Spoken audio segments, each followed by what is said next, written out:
अध्यक्ष बाम से नई दिल्ली।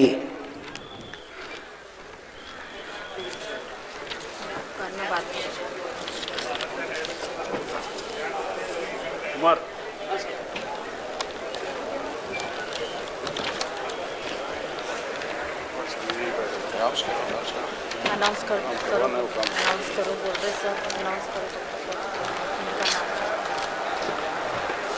अनाउंस करो।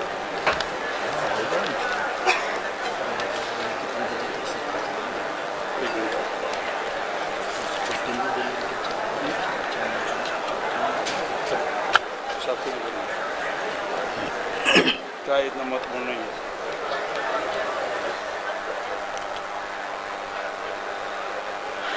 साथियों,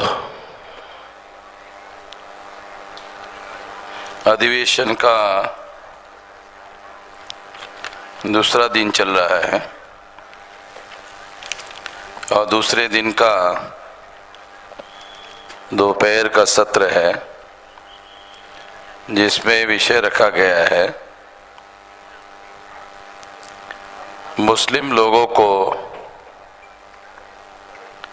भारत को हिंदू राष्ट्र, ब्राह्मणों का गुलाम राष्ट्र बनाने के लिए प्रत्यक्ष या अप्रत्यक्ष रूप से ब्राह्मणवादियों का साथ सहयोग और समर्थन नहीं करना चाहिए। एक गंभीर विश्लेषण। साथियों,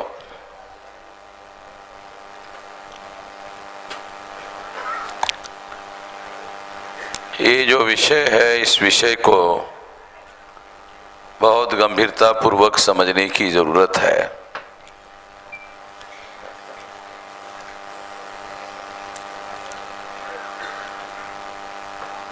ब्राह्मणों ने कभी ये कल्पना नहीं की थी कि उनको अपना वर्चस्व सिद्ध करने के लिए चुनाव लड़ना पड़ेगा और चुनाव लड़कर जीत कर आना पड़ेगा। ये उन्होंने नहीं सोचा था। वो तो यही सोचते थे कि हम लोग भगवान के चुने हुए लोग हैं, हमारा शरीर पवित्र है, हमारी आत्मा पवित्र है। हम तो आत्मा वात्मा नहीं मानते हैं, मगर मैं ब्राह्मणों की बात कह रहा। ब्राह्मण ऐसा सोचते थे, हमारा शरीर पवित्र है, दूसरों का नहीं है, हमारी आत्मा पवित्र है और इसलिए भगवान ने हमें दुनिया पर राज करने के लिए चुना हुआ है। अब हमें चुनाव लड़ने की कोई जरूरत नहीं है और चुनाव लड़कर जीत कर आने की जरूरत नहीं है और जीतकर अपना वर्चस्व सिद्ध करने की जरूरत नहीं है। वो यही सोचते रहे। उन्होंने कभी ये कल्पना नहीं की थी कि हमको अपना वर्चस्व सिद्ध करने के लिए चुनाव लड़ना पड़ेगा, चुनाव जीतना पड़ेगा। मगर ये हालात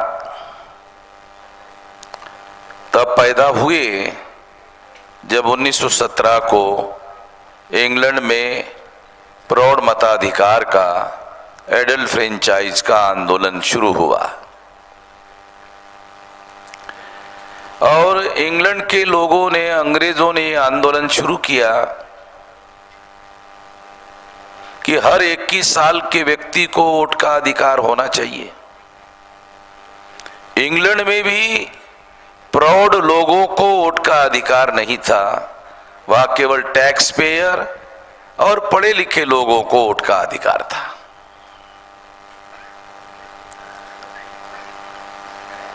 तो वहां लिमिटेड लोगों को वोट का अधिकार था। तो इसलिए इंग्लैंड के अंग्रेज लोगों ने प्रौढ़ मताधिकार का आंदोलन 1917 को शुरू किया और जब 17 को ये आंदोलन इंग्लैंड में चल रहा था तो आप लोग सुनकर हैरान हो जाओगे कि उस समय इंडिया में जो ब्राह्मण लोग थे वो इंग्लैंड में पढ़ने के लिए जाते थे, हायर एजुकेशन के लिए जाते थे। दूसरे लोगों को तो ये अधिकार था ही नहीं, ना उनके पास रिसोर्सेज थे। खास तौर पर जिसे आज के तारीख में भारत के संविधान के अनुसार SC ST OBC कहा गया। SC ST OBC भी बात का नाम है।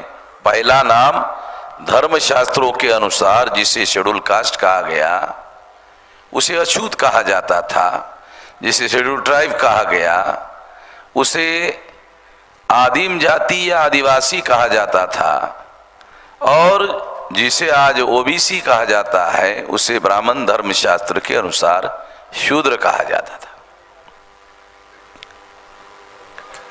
तो ये तो पहले के नाम नहीं थे, मगर जब उन्होंने ये देखा कि लंदन में और इंग्लैंड में प्रौढ़ मताधिकार का आंदोलन शुरू हुआ,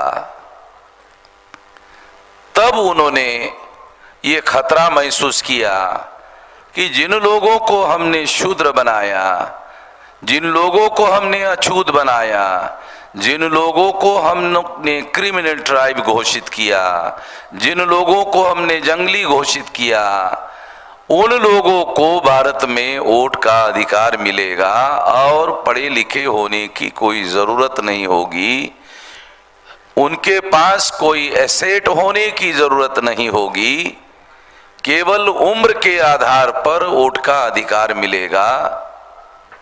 क्योंकि भारत नहीं था 1917 में, वो ब्रिटिश इंडिया था।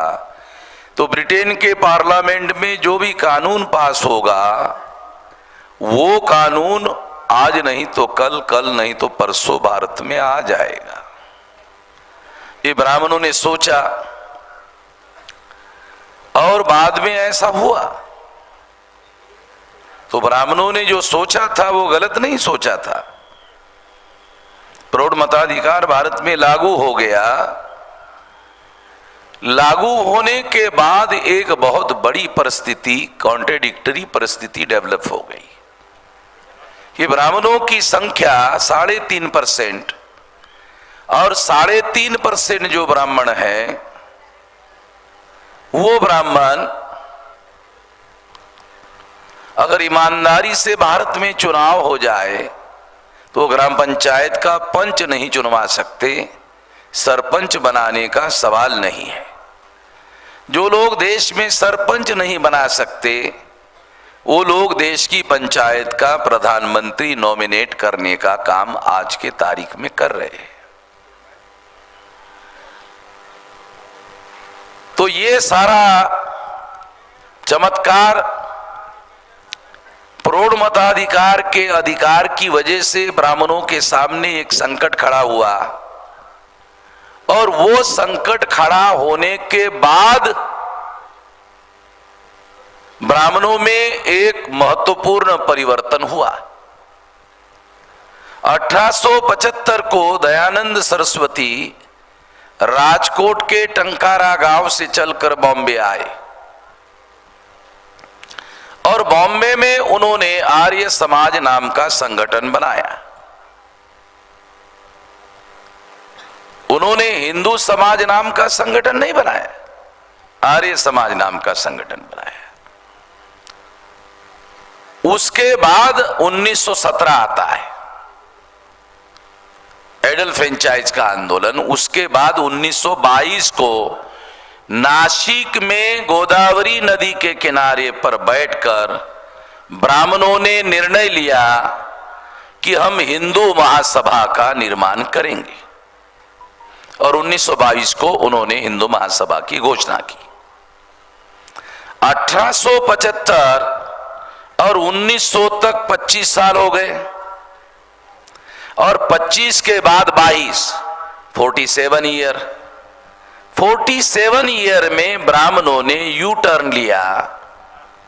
दयानंद सरस्वती ने सत्यार्थ प्रकाश के किताब में लिखा हुआ है कि पर्शियन भाषा बोलने वाले जो मुसलमान हैं, उन मुसलमानों ने हमें हिंदू कहा है। ये हिंदू हमें पर्शियन भाषा बोलने वाले मुसलमानों के द्वारा दी हुई गाली है और हमें ये स्वीकार नहीं है, हम इसे मंजूर नहीं करते।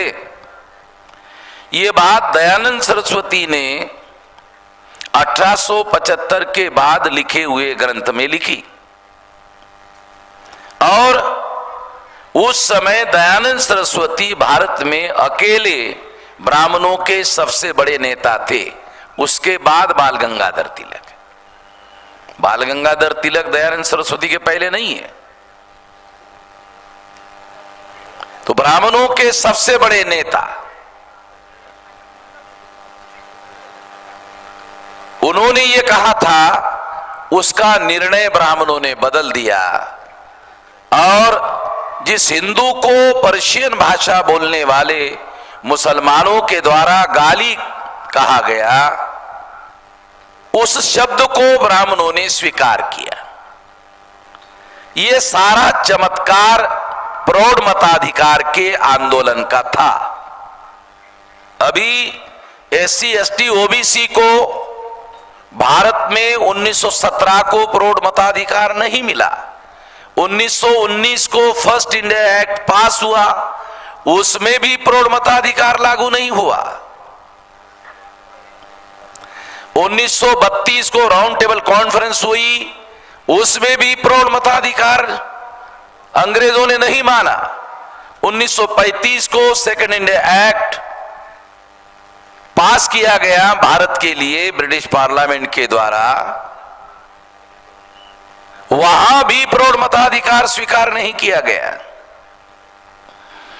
मगर ब्राह्मणों को यह अंदेशा था कि आज नहीं तो कल, कल नहीं तो परसों लागू होगा और 26 जनवरी 1950 को यह लागू हो गया, क्योंकि राउंड टेबल कॉन्फ्रेंस में बाबा साहब आम्बेडकर इसकी लड़ाई लड़ रहे थे। गांधी जी इसके विरोध में थे। RSS ने रेजोल्यूशन पास किया था कि प्रौढ़ मताधिकार भारत में लागू ना किया जाए। तो ये सारी बातें बहुत अहम है हम सब लोगों के लिए, और खास तौर पर जो ब्राह्मण नहीं है, जो क्षत्रिय नहीं है, जो वैश्य नहीं है, ये 3 वर्ण के लोग नहीं है, उसको छोड़कर नॉर्थ इंडिया में कायस्थ लोग हैं, उसके नीचे उत्तर प्रदेश में जाट लोग हैं, महाराष्ट्र में मराठा है, आंध्र प्रदेश और तेलंगाना में रेड्डी है, तेलंगाना में कापू है, कम्मा है। ये जो जातियां हैं जो मंडल कमीशन में अंदर शामिल नहीं है, एक्सक्लूडेड मंडल है, मगर वर्णा सिस्टम में ये लोग शूद्र है। मैं शूद्र नहीं बना रहा हूं उनको। ब्राह्मण धर्म शास्त्र के अनुसार अगर हम ये देखें तो छत्रपति शिवाजी महाराज को ब्राह्मणों ने उनका राज्याभिषेक करने से इनकार किया। ये बात सिद्ध करती है कि महाराष्ट्र में मराठा और कुणबी लोगों को भी वो लोग इस लायक नहीं मानते थे और शूद्र मानते थे। इससे आप सारे देश के लिए अंदाजा लगा सकते हो। इससे बात समझने के लिए मैं आपको बता रहा हूं। और इसलिए उसके बाद 1922 को उन्होंने हिंदू महासभा की स्थापना की।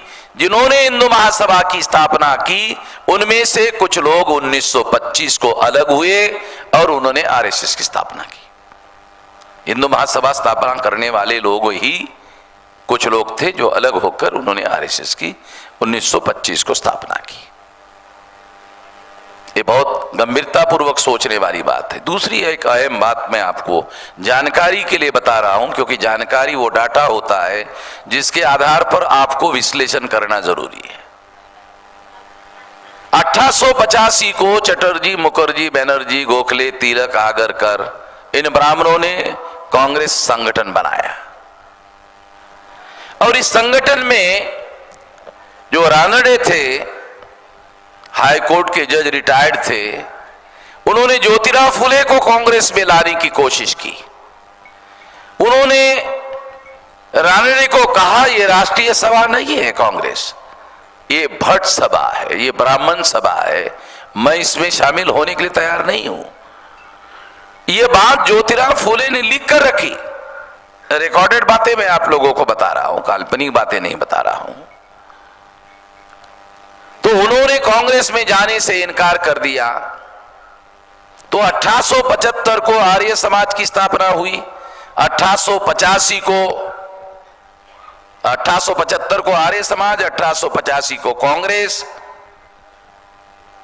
1922 को हिंदू महासभा, 1925 को आरएसएस, 1925 को भारत की कम्युनिस्ट पार्टी। सारे संगठन ब्राह्मणों ने बनाए,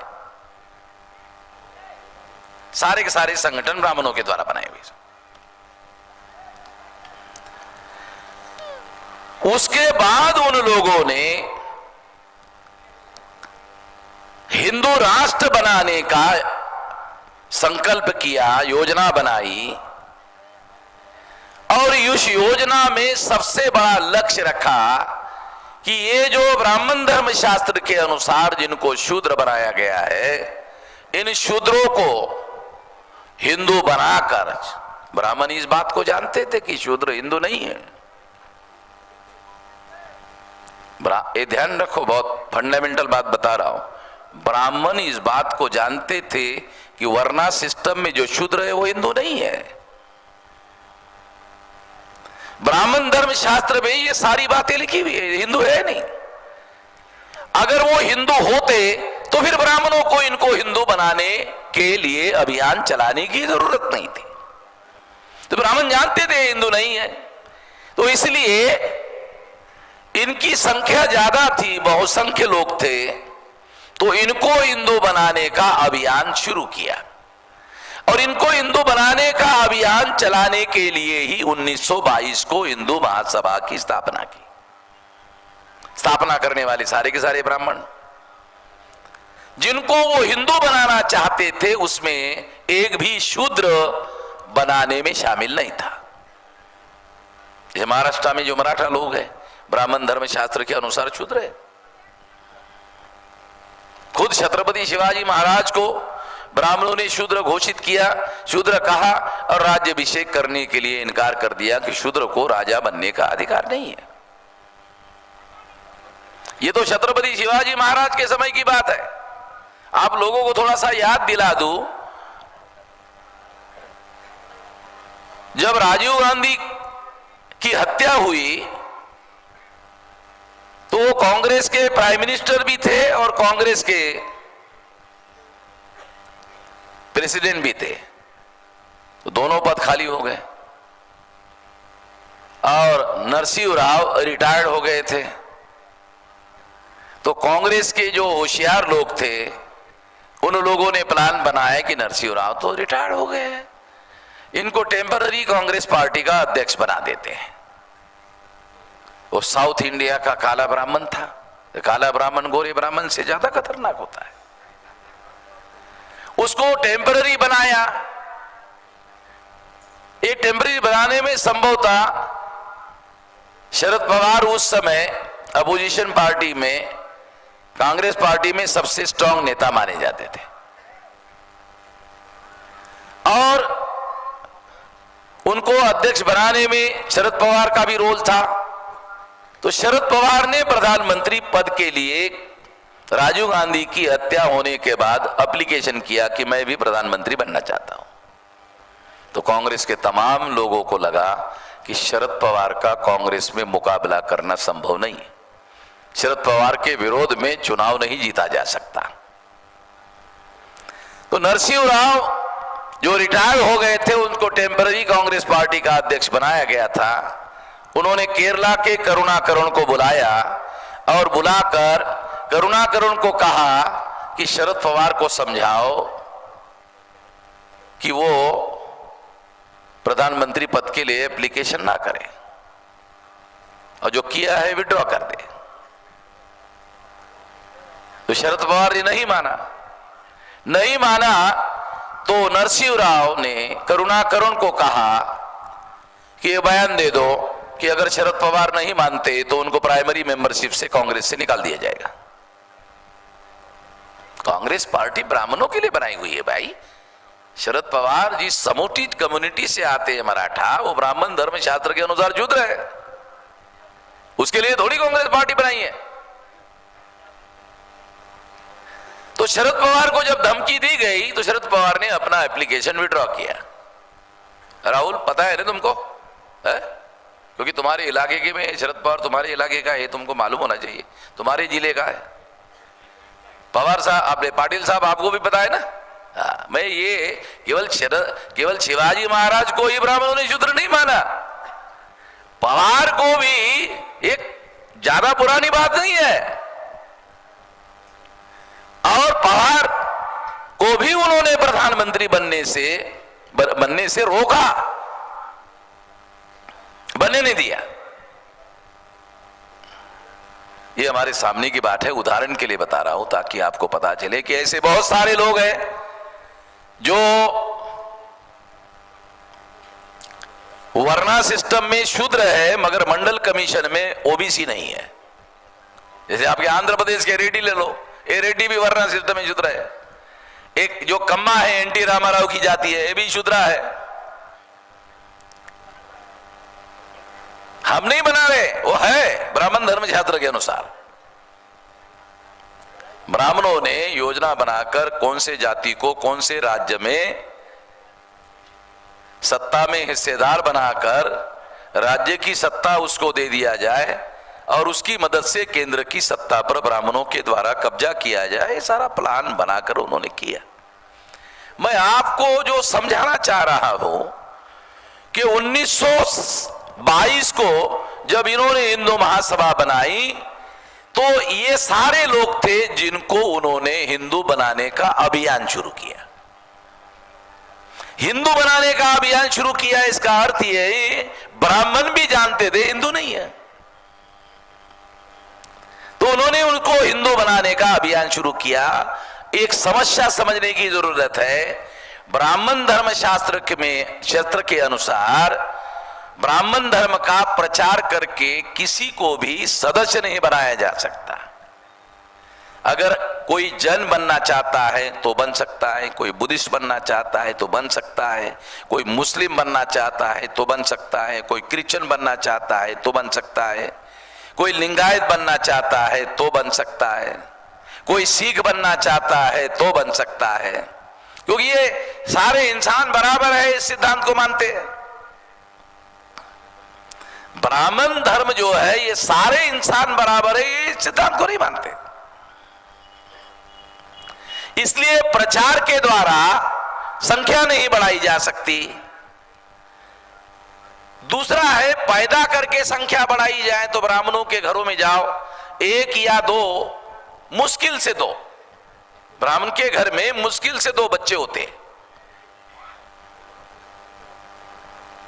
और इसी वजह से मरने के कुछ दिन पहले अशोक सिंघल ने ब्राह्मणों को सलाह दिया, अरे कम से कम 4 तो पैदा करो भाई। ये मरने के पहले अशोक सिंघल ने सलाह दिया। एक माताजी थी, उसने सलाह दिया 6-6 पैदा करो। दूसरी एक माताजी थी, उसने कहा 10-10 पैदा करो।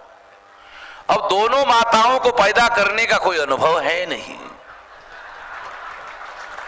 ना उनको पैदा करने का अनुभव है, ना बच्चों का पालन पोषण करने का अनुभव है, ना बच्चों को स्कूल में कैसे लेके जाया जाता है इसका अनुभव है, और स्कूल से बच्चों को बचाकर घर में कैसे लाना है ना इसका कोई अनुभव है।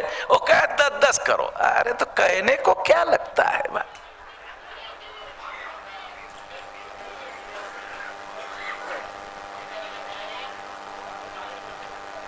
तो मैं मौलिक बात आपको समझा रहा हूं। जब ब्राह्मणों ने अपनी संख्या बढ़ाकर, अपनी संख्या बढ़ानी होगी तो फिर उन्होंने संख्या बढ़ाने के लिए एक नया तरीका ढूंढ के निकाला कि एससी एसटी ओबीसी और एक्सक्लूडेड मंडल के जो शूद्र है उनको कहा कि मुसलमान तुम्हारे दुश्मन है।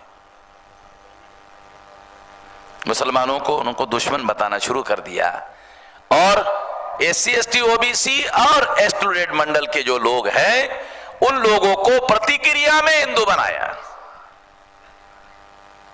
पहली बार शिवसेना का अधिवेशन जब पुणे में हुआ तो शिवसेना ने, बाला साहब ठाकरे जिद्दा थे, शिवसेना ने एक एक्सपर्ट ब्राह्मण को अधिवेशन में भाषण करने के लिए बुलाया। उस वक्त ब्राह्मण का नाम था प्रोफेसर देशपांडे।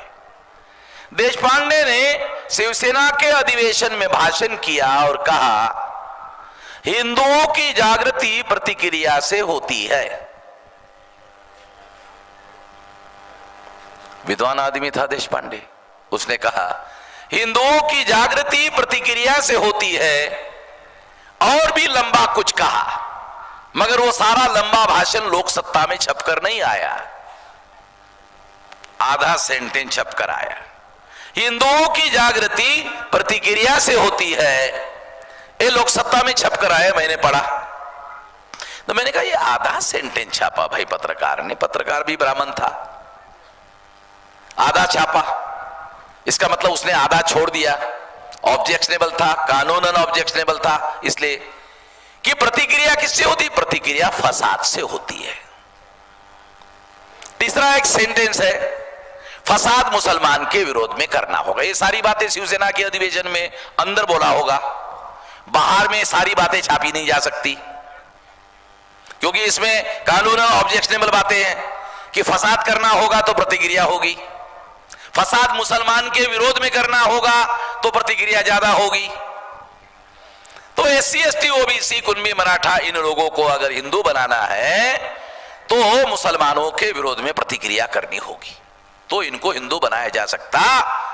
ब्राह्मण धर्म का प्रचार करके किसी को हिंदू नहीं बनाया जा सकता। तो तब से यह मामला शुरू हुआ। इसकी वजह है, इसका जो रूट कॉज है वो है एडल्ट फ्रेंचाइज, प्रौढ़ मताधिकार। जिन लोगों को 3000 साल तक, ब्राह्मणों सोच, जिन लोगों को 3000 साल तक हमने जाहिल बनाकर रखने के लिए कोशिश की, बड़ा जतन किया, पूरी ताकत लगाकर कोशिश की,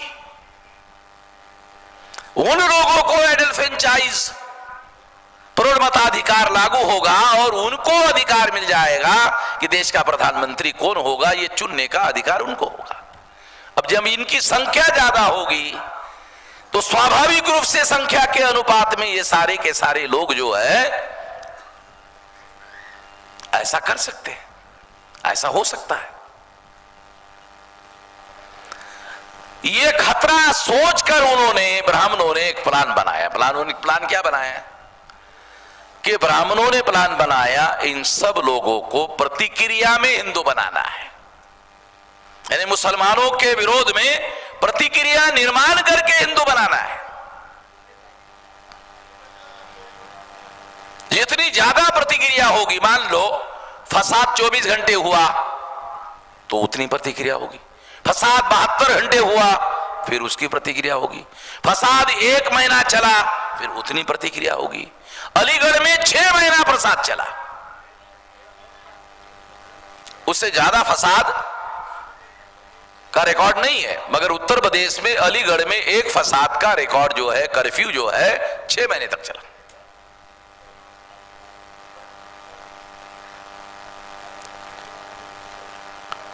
तो इस तरह से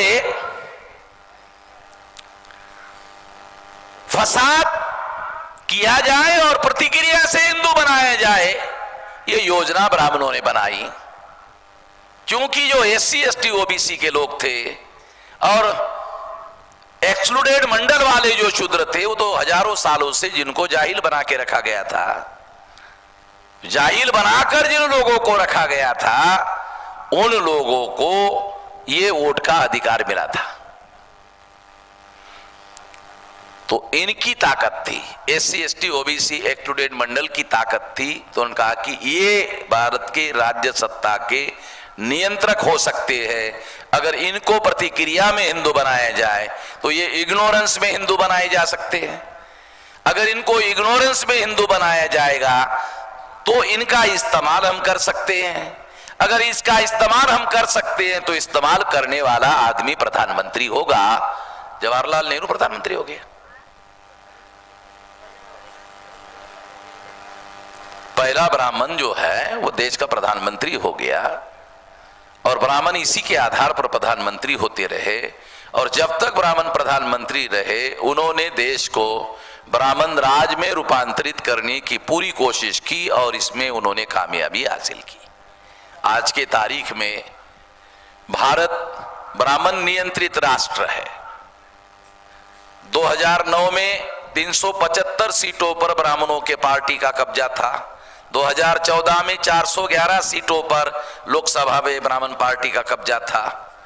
2019 में 450 सीटों पर ब्राह्मणों के पार्टी का कब्जा हो गया। कार्यपालिका में IAS IPS IRS अधिकारियों में 79.2% कब्जा हो गया। कब्जा हो नहीं गया, कर दिया गया। न्यायपालिका में 97% कब्जा कर दिया। और मीडिया जो 4 प्रकार का है, electronic media, print media, traditional media, vocal media, चारों मीडिया पर कब्जा कर दिया। लोकतंत्र के चारों पिलर पर ब्राह्मणों ने कब्जा कर लिया और देश के सारी व्यवस्था पर ब्राह्मणों ने कब्जा करके देश को ब्राह्मणों का गुलाम राष्ट्र बना दिया गया। ये करने में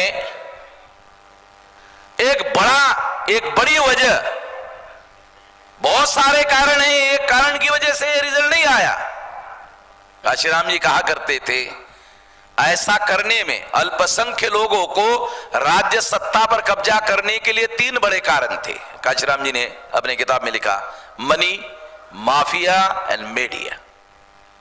सारी रिकॉर्डेड बातें, उनका जो विश्लेषण है उसमें कहा मनी यानी पैसे का इस्तेमाल, काले धन का इस्तेमाल, माफिया यानी गुंडों लोगों का इस्तेमाल, ये कांग्रेस ने शुरुआत की। Number 3 media. मीडिया का कानून जवाहरलाल नेहरू ने बनाया, उनको जैसा चाहिए वैसा बनाया। और मीडिया पर आज के तारीख में जवाहरलाल नेहरू ने जो कानून बनाया उसकी वजह से उनका कब्जा हो गया। जो बहुसंख्य लोग हैं वो मीडिया चला नहीं पाए, वो कानून की वजह से नहीं बना पाए। मुझे ये बात समझ में नहीं आ रही थी।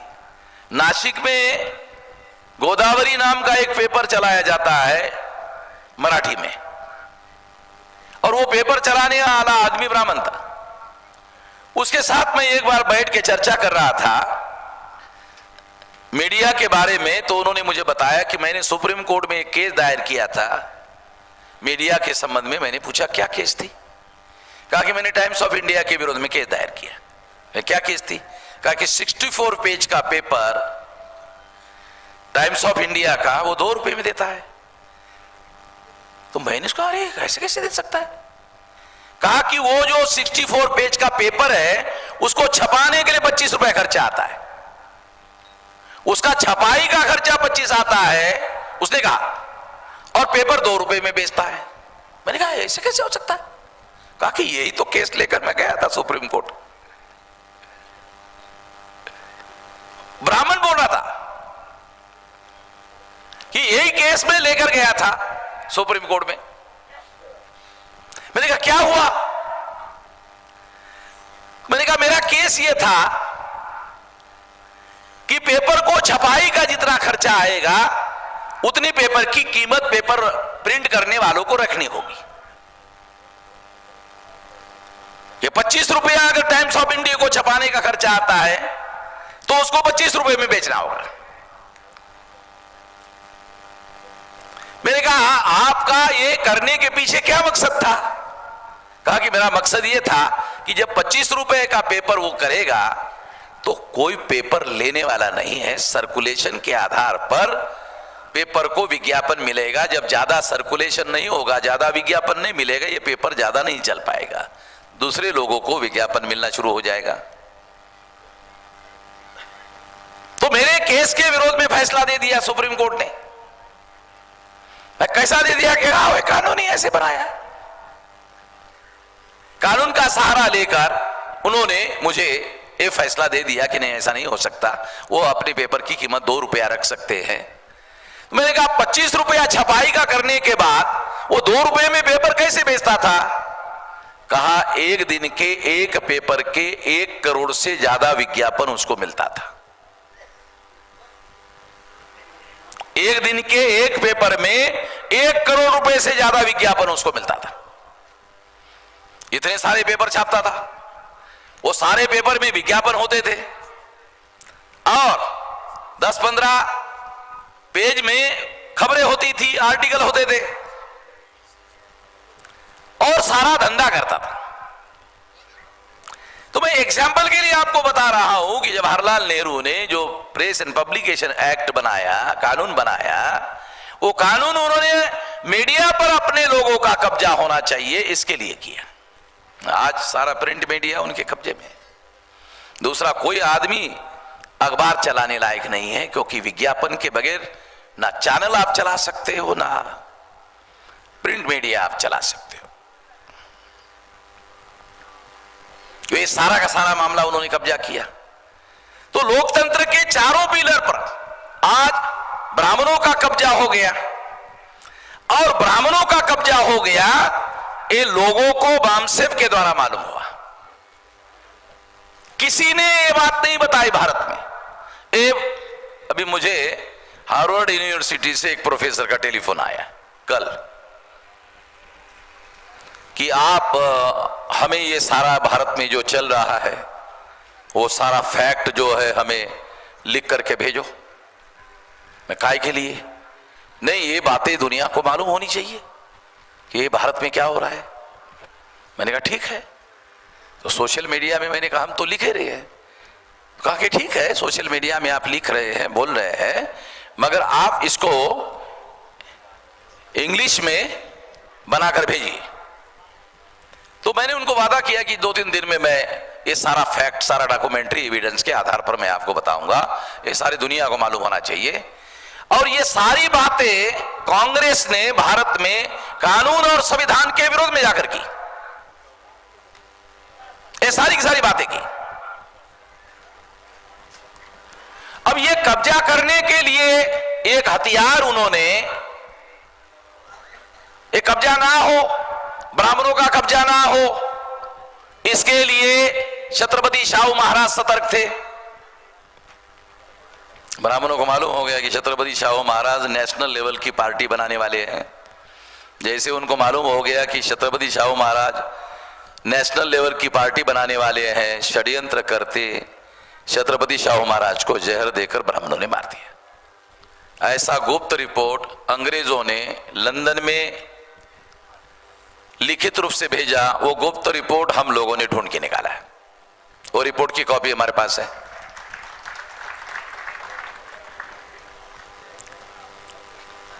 बाबा साहब अंबेडकर ने ये ब्राह्मणों का कब्जा होने वाला है सारा का सारा, पहले वो जानते थे। तो बाबा साहब अंबेडकर ने पूरी ताकत लगाकर कि अनुसूचित जाति और जनजाति के जो लोग हैं उन लोगों को सेपरेट इलेक्टोरेट मिलना चाहिए, और सेपरेट इलेक्टोरेट उनके संख्या के अनुपात में मिलना चाहिए। अगर मिल जाता है तो उस अनुपात में ब्राह्मणों की ताकत और ब्राह्मणों की सत्ता कमजोर हो जाएगी। 22.5% एससी और एसटी के लोग अगर सेपरेट इलेक्टोरेट में चुनाव जीतते हैं तो फिर ब्राह्मणों की सत्ता पर कंट्रोल और कब्जा मुश्किल हो जाएगा। गांधी ने इसके विरोध में षड्यंत्र करके ये सारा का सारा कब्जा करने के लिए बाबा साहब अंबेडकर ने जो सेपरेट इलेक्टोरेट हासिल कर लिया था वो उपवास करके उसे समाप्त कर दिया। फिर बाबा साहब अंबेडकर ने दोबारा कोशिश की और अंग्रेजों को कहा कि ये तो लोकतंत्र में रियल रिप्रेजेंटेशन का अधिकार मिलना चाहिए, इसके लिए था। और गांधी ने जबरदस्ती से उपवास करके ऐसा किया।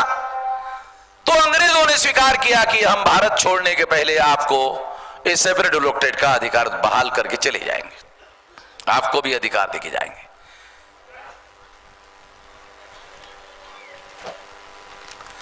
जब ये बात व्यवहार में आने की सूरत पैदा होने लगी तो गांधी और नेहरू ने प्लान बनाकर माउंटबेटन के सामने प्रस्ताव रखा कि हम भारत के टुकड़े करने की योजना को स्वीकार कर सकते हैं, हमारी एक शर्त है, डॉक्टर अंबेडकर के लिए आजाद भारत में सेपरेट इलेक्टोरेट ना दिया जाए। इस बात को गांधी नेहरू ने स्वीकार कर लिया। माउंटबेटन की बात को, जो उनका भारत के टुकड़े करने का प्रस्ताव था, स्वीकार किया। इसके मेरे पास डॉक्यूमेंट्री एविडेंस है और उस पर मैं बरसों से उसके डॉक्यूमेंट इकट्ठा कर रहा हूं बहुत सारे। वो आने वाले समय में वो किताब पब्लिश होगी। मैं ये सारा हिस्टोरिकल डाटा आप लोगों को इसलिए बता रहा हूं कि जैसे काशीराम जी ने कहा, मनी माफिया और मीडिया, पैसे का इस्तेमाल किया, माफिया का इस्तेमाल किया, मीडिया का इस्तेमाल किया। मैं अपने विश्लेषण में आपको बताना चाहता हूं, मनी माफिया एंड मीडिया के अलावा एससी एसटी ओबीसी का वोट प्रभाव शून्य करने के लिए हिंदू मुसलमान का ध्रुवीकरण करने का षड्यंत्र किया। भारत में या तो हिंदू है या तो मुसलमान है, और तीसरा कोई है नहीं, कोई तीसरा एलिमेंट नहीं है। इसको रोकने का काम 1848 को ज्योतिराव फुले के द्वारा शुरू हुआ, बाद में शाहू महाराज में इसने रोकने की कोशिश की, बाद में बाबा साहब आंबेडकर ने इसको रोकने की कोशिश की, और सबसे ज्यादा शक्तिशाली तरीके से, बहुत होशियारी से बाबा साहब आंबेडकर ने इसको रोकने की कोशिश की। आजाद भारत में जो संविधान लागू हुआ, संविधान लागू करवाने में दो बड़े आदमी का बहुत बड़ा रोल है, ऐसा मैं मानता हूं, क्योंकि ये दो बड़े लोगों ने इस बात का ऐलान किया था कि अंग्रेज भारत छोड़कर जाने के पहले संविधान निर्माण कर ले। ये दो लोग थे, बैरिस्टर मोहम्मद अली जीना और डॉक्टर बाबा साहब आम्बेडकर। इन्होंने ऐलान किया था कि अंग्रेजों को भारत छोड़कर जाने के पहले भारत में संविधान निर्माण करना चाहिए, नहीं तो ये लोग आजादी मिलने के बाद गांधी और नेहरू भारत में मनुस्मृति का कानून लागू कर देंगे। अगर अंग्रेज के निगरानी नियंत्रण में संविधान लागू हो गया तो फिर इन लोगों को मनुस्मृति लागू करने संभव नहीं होगा। तो ये कोशिशें इन सारी बातों को सिद्ध करती है। इतनी मजबूत कोशिश, इतनी स्ट्रांग कोशिश, इतनी शक्तिशाली कोशिश, आज हिंदू राष्ट्र निर्माण करने में अगर सबसे बड़ा अवरोध अगर कोई है तो संविधान है। मगर ब्राह्मणों ने ब्राह्मण राष्ट्र, ब्राह्मणों का कब्जा किया हुआ ब्राह्मणों का राष्ट्र उन्होंने निर्माण कर लिया, और इस पर पर्दा डालने के लिए हिंदू राष्ट्र का प्रचार कर रहे हैं, ताकि जो एससी एसटी ओबीसी और इंक्लूडेड एक्सक्लूडेड मराठा हो, रेडियो हो या दूसरी और बहुत सारी मध्यम जातियां हो जो वर्ण सिस्टम में शूद्र जातियां है, इन लोगों को या इनका हिंदू मुसलमान के नाम पर ध्रुवीकरण करने से इनके भी सारे के सारे अधिकार खत्म हो रहे हैं। तो मैं ऐसा मानता हूं और इसे बहुत बारीकी से जानता हूं, इसे बारीकी से समझता हूं, और जो हमारे पुरखों ने ब्राह्मण नियंत्रित राष्ट्र निर्माण करने की जो प्रयास हो रहा है उसको रोकने के लिए क्या किया जाना चाहिए, पूरी ताकत से वो उन्होंने जो कुछ भी किया उसमें एससी एसटी ओबीसी के लोगों का ये जो पहचान है, एससी की पहचान बाबा साहब आम्बेडकर ने 1935 में दी। एससी की पहचान हिंदू बनने के लिए सबसे बड़ा अवरोध है, एसटी की पहचान हिंदू बनने के लिए अवरोध है, ओबीसी की पहचान हिंदू बनने के लिए सबसे बड़ा अवरोध है। परिवर्तन का एक मौलिक सिद्धांत मैं आपको समझाता हूं, जो बामसेफ के तमाम कार्यकर्ताओं को, और बामसेफ जब फील्ड में आप काम करते हो उस दौरान ध्यान रखने की बात है, जो बहुत फंडामेंटल है उसे समझना बहुत ज्यादा जरूरी है। परिवर्तन किसका होता है? परिवर्तन का जो सिद्धांत है वो समझाने के लिए। जो इग्नोरेंस में गलत काम करता है उसका परिवर्तन होता है।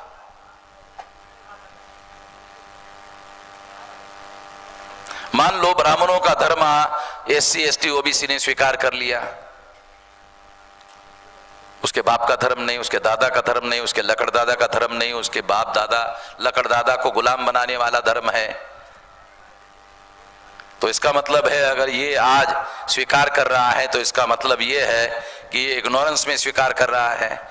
अगर वो इग्नोरेंस में स्वीकार कर रहा है तो उसमें परिवर्तन संभव है। समझ लो, बहुत फंडामेंटल बात आपको बता रहा हूं। आरएसएस में 10-10, 15-15 साल रहे हुए जो लोग हैं ना एससी एसटी ओबीसी के, तो आरएसएस के लोगों को भी डर लगता है कि ये आदमी वामन मेश्राम का भाषण सुनने के लिए नहीं जाना चाहिए। राजस्थान में, गुजरात में जब मेरे कार्यक्रम होते थे तो वो लोग उनको कहते थे, अरे वामन मेश्राम का कार्यक्रम हो रहा है, आप उधर मत जाओ। मगर मनोविज्ञान का एक सिद्धांत है, सिगमंड फ्राइड दुनिया का सबसे बड़ा मनोवैज्ञानिक था। वो और उसकी बीवी गार्डन में घूमने के लिए जा रहे थे, उदाहरण के लिए बता रहा हूं मनोविज्ञान। तो उसका बेटा उसके मां की उंगली पकड़ते हुए जा रहा था और दोनों साइंटिस्ट थे, चर्चा करते हुए जा रहे थे। गार्डन के दरवाजे के पास आए, वहां फव्वारा था। तो सिगमंड फ्राइड के बीवी ने अपने बच्चे को कहा, ये फव्वारे के पास मत जाना। तो दोनों के दोनों साइंटिस्ट थे, आपस में चर्चा में मग्न थे। चर्चा करते करते करते करते करते बड़ी गार्डन थी, वो गार्डन के लास्ट में जो वहां बैठने की जगह थी वहां बैठ गए। बैठने के बाद सिगमंड फ्राइड को याद आया, अरे बच्चा कहां है? तो सिगमंड फ्राइड ने उसके बीवी को पूछा, क्या तुमने बच्चे को ऐसा कहा था क्या कि यहां मत जाओ वहां मत जाओ? कहा था। ये क्या कहा था? ये फव्वारे के पास मत जाओ, जाओ वो फव्वारे के पास ही होगा। तो वो फव्वारे के पास गई तो बच्चे को देखा फव्वारा देख रहा है। तो मनोविज्ञान है, यहां मत जाओ वहां मत जाओ अगर कहो तो वो आदमी को लगता है वहां मत जाओ, साला कुछ ना कुछ तो होगा, एक बार जाके आता हूं। आरएसएस के लोगों को मालूम है, वामन मेश्राम का एक बार सुन लिया, पोलियो का डोज 10 साल में उतर जाएगा। वामन मेश्राम का डोज मरने के बाद उसके खानदान में भी रहता है, वो तो मर जाएगा मगर उसके बेटे को दीक्षा देकर जाता है और मरने के पहले हमको खबर करता है कि मैं अगले पीढ़ी को अभी आपके साथ जोड़ रहा हूं। से बहुत सारे उदाहरण है हमारे पास। राजस्थान में ऐसे आरएसएस के होल टाइमर लोगों को उन्होंने कैसे रोका, इसके सबूत हमारे पास है। गुजरात में रोका, कैसे सबूत हमारे पास है। तो आरएसएस के लोगों को भी क्यों डर लगता है? क्योंकि इन लोगों को हमने इग्नोरेंस में गधा बनाया, इनको इग्नोरेंस में गधा बनाया। और वामन मेश्राम के बाद जाएंगे, जागृत हो जाएगा, बदल हो जाएगा। तो इग्नोरेंस में अगर आदमी कोई गलत काम करता है तो परिवर्तन संभव है। परिवर्तन के सिद्धांत को समझो। परिवर्तन कहीं भी नहीं होता। कोई आदमी जानबूझकर, विचार पूर्वक, सोच समझकर अगर कोई काम कर रहा है उसमें परिवर्तन होगा। कैसे होगा? बिल्कुल नहीं होगा।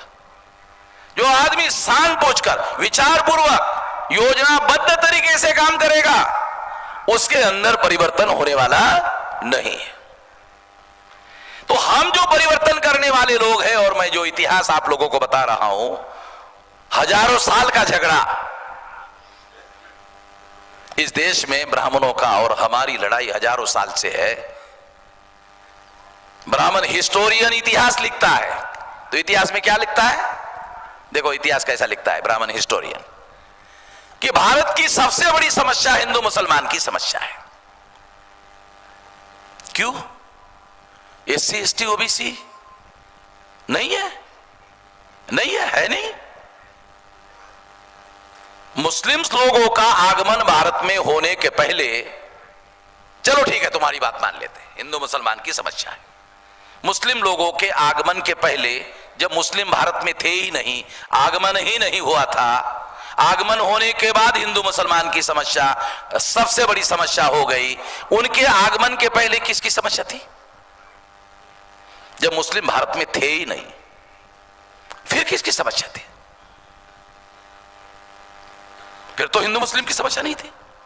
फिर जिसकी समस्या थी, जिन लोगों की समस्या थी ब्राह्मणों के साथ में, वो समस्या खत्म हो गई, आज भी जीवित है। वो जीवित समस्याओं से ब्राह्मण लड़ नहीं सकता। क्या ब्राह्मण एससी एसटी ओबीसी के साथ लड़ सकता है?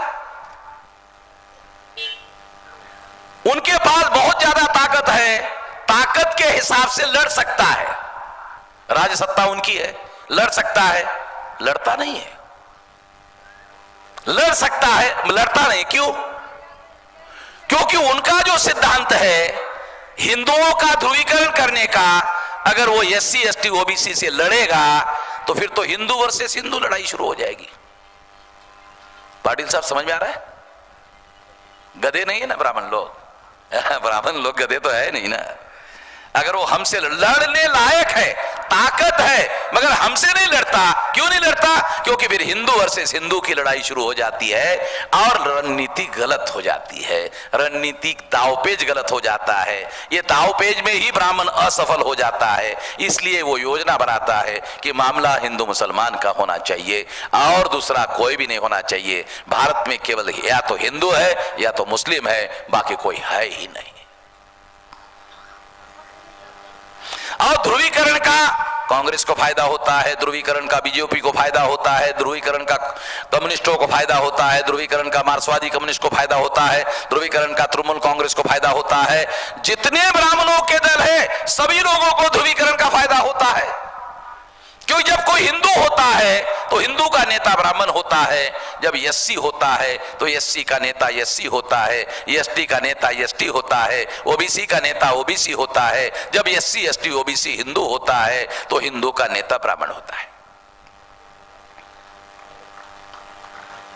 समझ रहे हो ना? इसलिए मैं ऐसा मानता हूं, भारत हिंदू राष्ट्र बन सकता है, ब्राह्मण राष्ट्र तो बन चुका है। अगर ब्राह्मण एससी एसटी ओबीसी को हिंदू कहते हैं कि ये हिंदू है, तो ब्राह्मणों का, जिन ब्राह्मणों ने ब्राह्मण राष्ट्र बना लिया और ब्राह्मणों का गुलाम राष्ट्र भारत को बना लिया, वो ब्राह्मण अगर एससी एसटी ओबीसी को हिंदू कहते हैं, हिंदू मानते हैं, तो क्या एससी एसटी ओबीसी का भारत बनाना चाहते हैं? हाँ भाई, समझ में आ रहा पाटिल साहब? अगर वो हिंदू राष्ट्र निर्माण करना चाहते हैं और वो एससी एसटी ओबीसी को हिंदू कहते हैं, तो क्या जिन्होंने ब्राह्मण राष्ट्र बना लिया, ब्राह्मणों का कब्जा कर लिया, ब्राह्मणों का भारत को गुलाम बना दिया, वो ब्राह्मण क्या एससी एसटी ओबीसी का भारत बनाना चाहते हैं? ऐसा तो नहीं बनाना चाहिए, गधे तो है नहीं वो।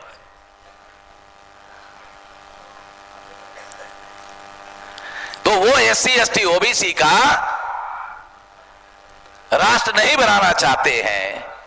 तो फिर भी मैं एक लॉजिकल बात समझाने के लिए आपको बताना चाहता हूं कि ये हिंदू राष्ट्र बनाने के पीछे या इसका अभियान चलाने के पीछे या इसका प्रचार करने के पीछे एक मकसद है। वो मकसद है ब्राह्मणों ने भारत पर कब्जा कर लिया है, इसके ऊपर लोगों का ध्यान नहीं जाना चाहिए, इसके ऊपर ध्यान हटना चाहिए, दूसरी तरफ जाना चाहिए।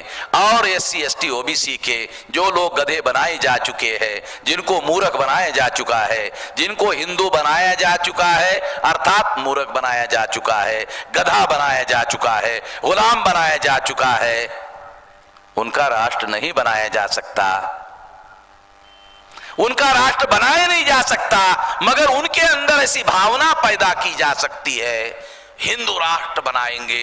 तो उनको क्या लगेगा? गधों को, एससी एसटी ओबीसी के जिन गधों को हिंदू बनाया, जिन गधों को, जिन एससी एसटी ओबीसी को मूर्ख बनाया, जिन एससी एसटी ओबीसी को गुलाम बनाया, अगर उनको कहो हिंदू राष्ट्र बनाएंगे तो उन गधों को, गुलामों को, जाहिलों को क्या लगेगा? अरे अपना भी राष्ट्र बन रहा है। तो उनको, जाहिलों को खुशी होगी और वो ब्राह्मणों के ब्राह्मण राष्ट्र को, ब्राह्मण को गुलाम बनाने वाले राष्ट्र को मान्यता देने का काम करेंगे। इसलिए खतरा मुसलमान भारत को राष्ट्र, हिंदू राष्ट्र बनाने में साथ देता है या नहीं देता है। ज्यादा संभावना है मुसलमान भारत को हिंदू राष्ट्र बनाने में साथ नहीं दे सकता। आरएसएस के लोगों ने एक राष्ट्रीय मुस्लिम मंच बनाया। मैं भुसावल जाकर आया, भुसावल के सारे लोगों को मैंने समझाया, मुस्लिम लोग भी वहां थे, तो उन्होंने कहा कि नहीं, ये 20 तारीख का कार्यक्रम हम सब लोग मिलकर करेंगे। जलगांव डिस्ट्रिक्ट में गए, एक मुस्लिम आदमी, मुस्लिम समझा रहे थे फिर भी मानने के लिए राजी नहीं था, वो आखिरी तक नहीं माना। मैंने लोगों को कहा जाओ छानबीन करो कौन है, तो छानबीन करने के बाद पता चला वो राष्ट्रीय मुस्लिम मंच का, राष्ट्रीय मुस्लिम मंच, वो क्या नाम, इंद्र सिंह क्या है वो, इंद्रेश कुमार, राष्ट्रीय मुस्लिम मंच वाला जो आरएसएस का इंद्रेश कुमार है, उन्होंने बनाया हुआ है। मगर उसको बाद में बड़े पैमाने पर जो शुरू में लोग साथ दे रहे थे, बाद में जलगांव के मुस्लिमों ने उनको साथ देने के लिए मना कर दिया। तो ये एक एग्जाम्पल मेरे सामने वो उदाहरण है, मुस्लिम लोग हिंदू राष्ट्र बनाने में साथ सहयोग नहीं कर सकते। मैं इस नतीजे पर पहुंचा हूं कि नहीं कर सकते। हिंदू राष्ट्र बनाने में एससी एसटी ओबीसी के लोग ही साथ दे सकते हैं।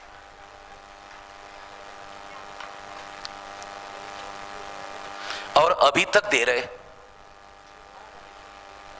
दिल्ली में ऐसे पहुंचे कि नरेंद्र मोदी कौन है, पाटिल साहब बैकवर्ड है।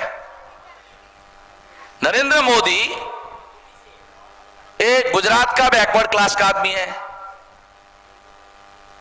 एक बैकवर्ड क्लास को ब्राह्मणों ने नॉमिनेट किया प्रधानमंत्री, जिसकी संख्या गुजरात में 5% में पाव नहीं है। ग्राम पंचायत में या नगर पालिका में कारपोरेटर नहीं बन सकता। उसको ब्राह्मणों ने अडवाणी और सुषमा स्वराज को पिछवाड़े में लात मार के नरेंद्र मोदी को प्रधानमंत्री बनाया। तो नरेंद्र मोदी एक बैकवर्ड क्लास का आदमी है, तो आरएसएस के लोग, ये सारे कानून 370 का कानून, ये आरएसएस के एजेंडा है। 370 का एजेंडा आरएसएस के रेजोल्यूशन है। कश्मीर के बारे में रेजोल्यूशन आरएसएस का है। ये सारा एनआरसी हो या सिटीजनशिप अमेंडमेंट वाला सारा मामला ये आरएसएस का है। तो आरएसएस का एजेंडा कौन अमल में ला रहा है? नरेंद्र मोदी, बैकवर्ड। और दिल्ली में अगर इन लोगों को सरकार बनाने में साथ सहयोग मिल रहा है, तो मैं ऐसा मानता हूं एससी एसटी ओबीसी के लोग। तो भारत में हिंदू राष्ट्र निर्माण करने में एससी एसटी ओबीसी के लोग के साथ सहयोग से ही बन सकता है। मुस्लिम हिंदू राष्ट्र बनाने में साथ सहयोग नहीं कर सकते।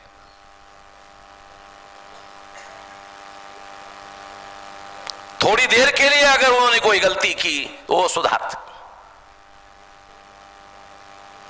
उनके पास एक मिशन है, इस्लाम का सिद्धांत है, कुरान है, जिसको आधार बनाकर वो ऐसा कर सकते हैं। एससी एसटी ओबीसी के पास क्या है? 6000 टुकड़े, एक टुकड़े को दूसरे टुकड़े के विरोध में लड़ाई लड़ाते रहते हैं। ये सारा लड़ाई लड़ाने का काम ब्राह्मण ही करते रहते हैं। तो मैं ऐसा मानता हूं कि एससी एसटी ओबीसी के मदद से ही हिंदू राष्ट्र निर्माण होगा। ब्राह्मणों के नियंत्रण में चलने वाला हिंदू राष्ट्र, यानी नियंत्रण, सारे सत्ता पर नियंत्रण ब्राह्मणों का होगा और नियंत्रण के अधीन एससी एसटी ओबीसी होंगे, यानी गुलाम होंगे। ये है सबसे बड़ा खतरा। मैं इसके पहले भी कुछ अधिवेशनों में सब्जेक्ट रखकर यह बात कहा था कि अगर भारत में प्रतिक्रांति हुई तो इन्हीं लोगों की मदद से होगी। ये मैंने सब्जेक्ट रखा था। तो इसलिए एससी एसटी ओबीसी, मैं इस सिद्धांत को मानने के लिए तैयार नहीं हूं कि सब लोग जिम्मेदार है। मैनेजमेंट में इस सिद्धांत को पढ़ाया जाता है, जहां सब जिम्मेदार है वहां कोई भी जिम्मेदार नहीं है। मैं इस जिम्मेदारी को स्वीकार करता हूं कि एससी एसटी ओबीसी के लोग हिंदू राष्ट्र बनाने में सबसे ज्यादा खतरा, पहले नंबर का खतरा, बल्कि यह खतरा बढ़ चुका है, ज्यादा खतरा बढ़ चुका है। सिटीजनशिप अमेंडमेंट एक्ट की वजह से यह खतरा और ज्यादा बढ़ चुका है। ये कानूनन जबरदस्ती किसी को हिंदू नहीं बनाया जा सकता था, मगर इस कानून ने ऐसा हालात और ऐसी परिस्थितियां निर्माण करने का काम किया। इसलिए मैं ऐसा मानता हूं, हमारे पुरखों का जो इतिहास मैंने आपको बताया, हमारे पुरखे इसी के लिए लड़ रहे थे, हजारों साल से लड़ रहे हैं, और आधुनिक भारत का इतिहास मैंने सबूत के साथ बताया। उनकी लड़ाई उन्होंने रोकने की कितनी कोशिशें की, सारे डॉक्यूमेंट्री एविडेंस मैंने आपको बताया। तो इसलिए हमारे सामने हमारे पुरखों का जो इतिहास है उसको आधार बनाकर हम लोग ये लड़ाई लड़ सकते हैं। एक बात। दूसरा सिद्धांत, परिवर्तन इग्नोरेंस में गलत काम करने वाले का हो सकता है। अगर एससी एसटी ओबीसी के लोग हिंदू राष्ट्र बनाने में, ब्राह्मणों का नियंत्रित राष्ट्र बनाने में अगर साथ सहयोग करते हैं, तो मैं ये मानता हूं कि वो बहुत विचार पूर्वक कर रहे हैं, ऐसा नहीं मानता। वो इग्नोरेंस में ऐसा कर रहे हैं, इसलिए उनमें परिवर्तन संभव है। और इसीलिए ऐसे बहुत सारे लोगों को बदल करने में हम लोग कामयाब हैं। बामसेफ की तो शुरुआत ही इसी काम के लिए हुई है, बामसेफ तो इसी काम के लिए बनाई गई है, और बामसेफ शुरू से लेकर अब तक यही काम कर रही है। और ब्राह्मणों के सामने अगर कोई सबसे बड़ा अवरोध है भारत में आज के तारीख में, वो हम है।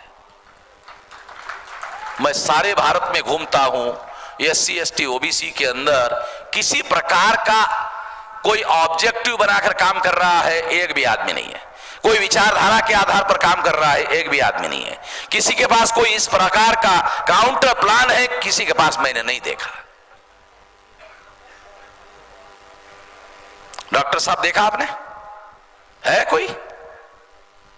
अभी मैं सोच रहा हूं टॉर्च लेके घूमता हूं, हो सकता है कि मेरी आंखें कमजोर हो गई हो, मैं ढूंढ रहा हूं उन लोगों को कि ऐसा कोई काम कर रहा हो, तो टॉर्च लेके ढूंढूं।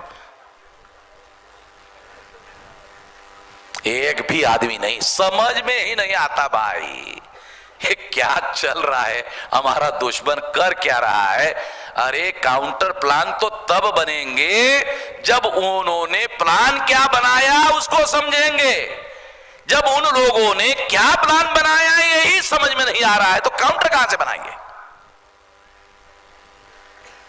तो हमारे पुरखों ने यह लड़ाई लड़ी, रोकने की पूरी ताकत से कोशिश की, सारे डॉक्यूमेंट्री एविडेंस है, और आज भी सबसे ज्यादा शक्तिशाली तरीके से अगर हम लोग कोशिश कर रहे हैं तो हमारे अलावा कोई एग्जाम्पल नहीं है। और आखिरी बात, हमारे अलावा कोई एग्जाम्पल नहीं है।